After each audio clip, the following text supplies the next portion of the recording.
আজকের গল্প অন্তরালে, কলমে সমাপ্তি সাহা। জন্মদিনের অনেক অনেক শুভেচ্ছা।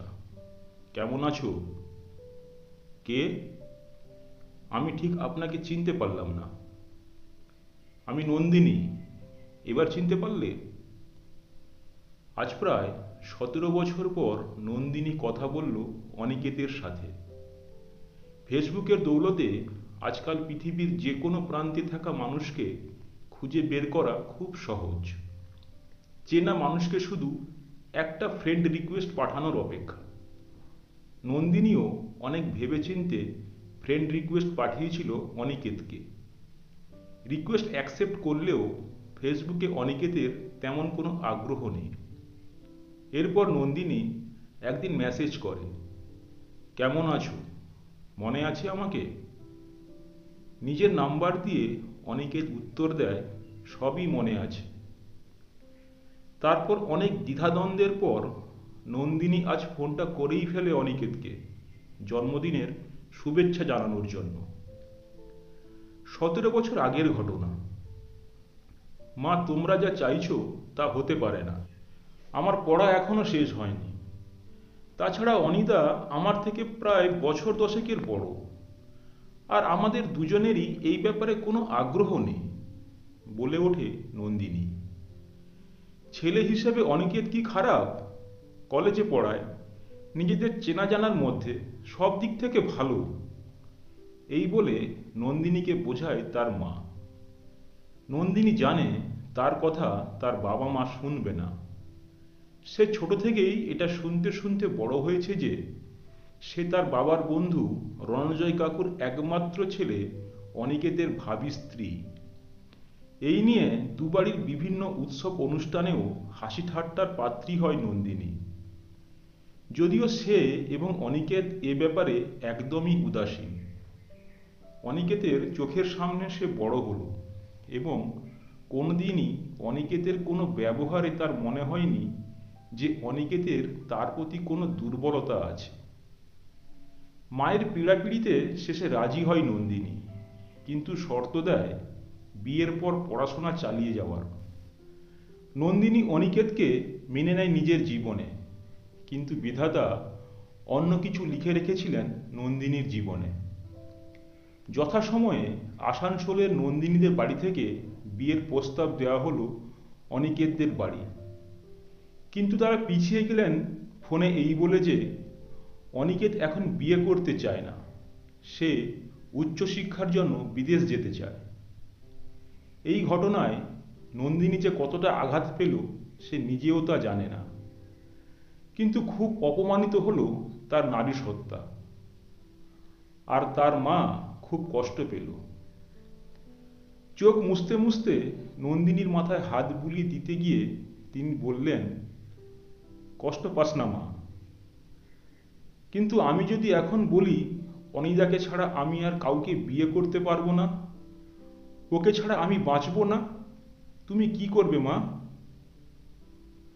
আমাকে ক্ষমা করিস মা, আমাদের জন্য তুই কষ্ট পেলি। না মা, তুমি কষ্ট পেও না। আমার জীবনে অনিদার কোনো গুরুত্বই নেই। মানুষ জীবনে গুরুত্ব দেয় ভালো বন্ধুদের আর চরম শত্রুদের, আর আমার জীবনে অনিদা এর কোনো গোত্রেই পড়ে না।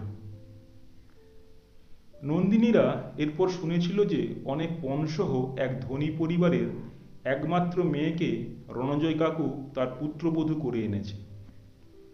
দুর্গাপুরের সেই বিবাহ অনুষ্ঠানে উপস্থিত থাকার মতো অভিরুচি নন্দিনীর পরিবারের হয়নি।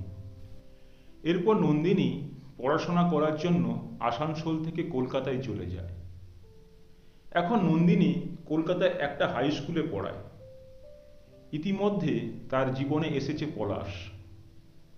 রঙিন ব্যক্তিত্বময় পলাশ নামের মতোই কোথায় যেন খুব সাধারণ, সহজ, সরল। সেও স্কুল শিক্ষক। দুজনের ভালোবাসার সংসার পরিপূর্ণ হয়ে উঠেছে তাদের মেয়ে নিধিকে নিয়ে। সব দিক থেকে সুখী নন্দিনী। তবু বসন্ত এলে সেই মুখটা আজও নন্দিনীর মনে পড়ে। সেই অপমানের জ্বালা নন্দিনী ভুলতে পারে না।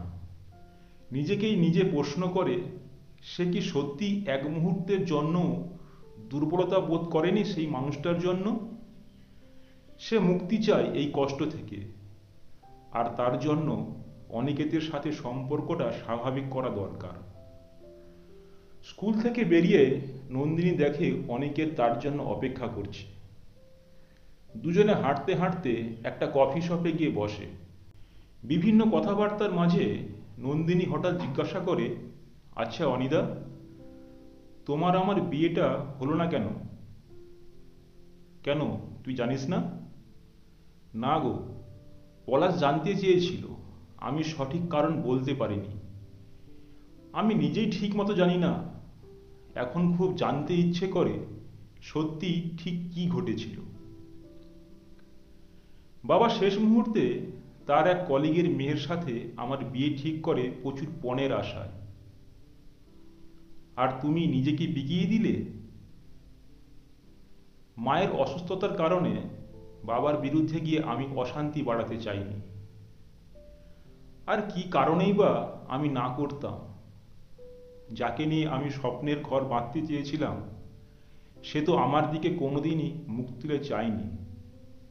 মানে কি বলতে চাইছো অনিতা? তুমি তো কোনোদিন কিছু বলনি আমাকে। আমার সবসময় মনে হতো তুই আমার থেকে পালাতে পারলে বাঁচিস। কি বলতাম আমি? আর তুই আমার থেকে অনেক ছোট। ভেবেছিলাম সময়ের সাথে সাথে ঠিক আমাকে বুঝবি। কিছুক্ষণ চুপ করে থাকে দুজনেই। হঠাৎ নিস্তব্ধতা কাটিয়ে অনিকেত বলে ওঠে, আমাকে ক্ষমা করিস নন্দিনী, না হলে আমি মরেও শান্তি পাবো না। নিজের অজান্তেই নন্দিনী বলে ওঠে, সে তো আমি কবেই তোমাকে ক্ষমা করেছি। শুধু ক্ষমা চাওয়ার জন্যই আজ আমার এখানে আসা। শুধু ক্ষমা চাওয়ার জন্য অনিদা? না রে, একবার দুই চোখ ভরে দেখতে চেয়েছিলাম তোকে। খুব ইচ্ছে হতো জানার কেমন আছে আমার সেই ছোট্ট নন্দিনী। রাতে পলাশের কোলে মাথা রেখে শুয়ে নন্দিনীর দু চোখ ভিজে আসে। আজকের সব কথা জানায় সে পলাশকে। পরম মমতায় পলাশ নন্দিনীর মাথায় হাত বুলিয়ে দিচ্ছে। আজ নিজেকে খুব হালকা লাগছে নন্দিনীর। এতদিনে শান্তি পেয়েছে সে, কাউকে ক্ষমা করার শান্তি। মন থেকে কাউকে ক্ষমা করতে পারলে যে এত শান্তি পাওয়া যায় আজ সে বুঝতে পারল। পলাশের হাতটা নিজের হাতের মুঠোয় নিয়ে নন্দিনী মনে মনে বলে উঠল, তোমার নন্দিনী খুব ভালো আছে। পলাশের থেকে বেশি ভালো তোমার নন্দিনীকে কেউ রাখতে পারবে না, বুঝবে না, ভালোবাসতে পারবে না, হয়তো তুমিও পারতে না। গল্পটি কেমন লাগলো কমেন্ট করে জানাবেন। গল্পটি যদি ভালো লেগে থাকে ভিডিওটিতে লাইক করে দেবেন ও চ্যানেলটি সাবস্ক্রাইব করে নেবেন।